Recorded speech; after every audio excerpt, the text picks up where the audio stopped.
혜택을 받을 수만 있다면 MRI 비용이 10만원에서 20만원대로 쭉 떨어지니까 좋기는 한데, 오늘 제가 이 항목들을 하나씩 친절하고 쉽게 설명드리겠습니다. 올바른 치료를 위한 영상 길라잡이.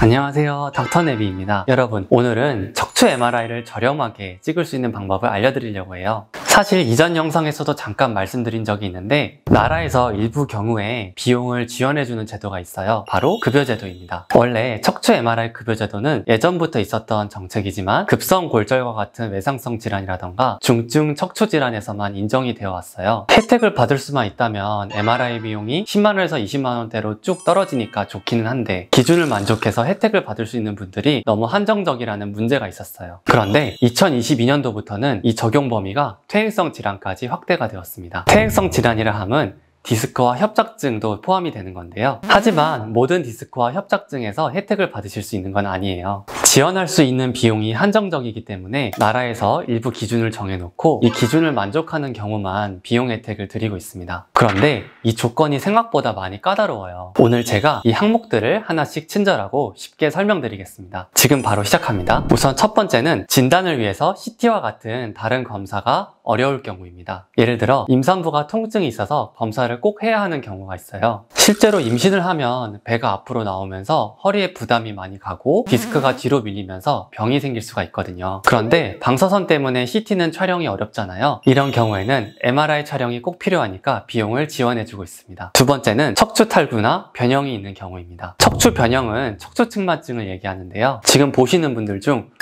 척추측만증이라고? 나도 허리가 약간 휘었는데 혹시 MRI 싸게 찍을 수 있지 않을까? 하고 생각하시는 분들 있을 거예요. 하지만 여기에는 아주 까다로운 조건이 붙습니다. 척추측만증의 각도는 콥스 앵글이라는 방법으로 측정을 하는데요. 이 각도가 70도 이상이 되어야 혜택을 받으실 수가 있습니다. 그런데 이 각도는 사실 판독하는 제 입장에서도 보기 아주 힘들 정도로 심한 경우예요. 그렇기 때문에 사실 대부분의 환자분들은 혜택을 받기가 어렵습니다. 세 번째는 말총증후군이 있는 경우입니다. 말총증후군은 허리 척추뼈 아래에 여러 신경 다발들이 압박을 받아서 생기는 병이에요. 이 경우에는 대소변을 못 가릴 정도로 마비가 되는데요. 사실 이렇게 되면 응급실로 바로 가야 될 정도로 심각한 상황이죠. 그래서 일반적으로 병원을 찾으시는 분들은 대부분 해당이 되지 않는다고 보시면 되겠습니다. 네 번째는 뚜렷한 방사통이 있으면서 근력 등급이 4등급 이하일 경우입니다. 방사통은 신경이 눌려서 팔, 다리에 저린 증상이 생기는 건데요. 근력 등급은 근력의 힘을 0부터 5까지 나눈 거예요. 5는 정상, 0은 완전히 마비된 상태로 등급을 세분화한 거죠. 4단계 이하로 근력이 떨어지면 의사 선생님이 움직여보세요 했을 때 스스로 관절을 끝까지 움직일 수는 있는데 일부 저항은 이겨내지 못하는 상태가 됩니다. 즉 반드시 명백한 방사통과 더불어 근력의 저하가 입증돼야지만 혜택을 받으실 수가 있습니다. 마지막 다섯 번째는 점점 진행되는 신경학적 결손이 있을 경우입니다. 신경학적 결손이 생기면 감각이 떨어지거나 이상 감각이 생길 수가 있는데요. 이게 점점 더 심해지는 것이 검사를 통해서 입증이 되어야 해요. 하지만 환자분께서 나 증상이 더 심해졌어요 이렇게 말하는 걸로 모두 인정을 해주지는 않겠죠. 여기에는 신경학적 검사, 표준서식지라는 공식적인 자료가 필요해요. 또 동일한 의료인이 2회 이상 진찰하여 판단할 경우, 혹은 만약에 다른 병원에서 진찰을 받았었다면 이전 진료 기록에서 증상이 진행된다는 것이 명백하게 확인될 경우에만 인정을 해주고 있습니다. 자,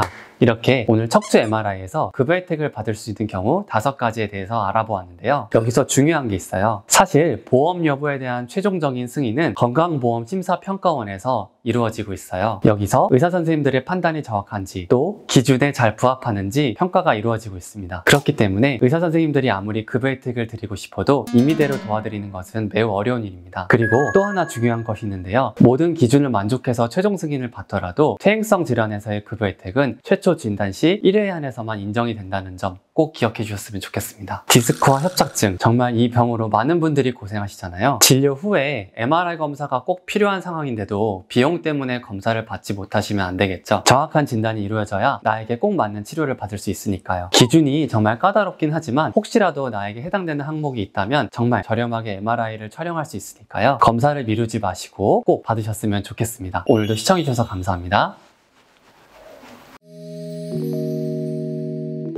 올바른 치료를 위한 영상 길라잡이.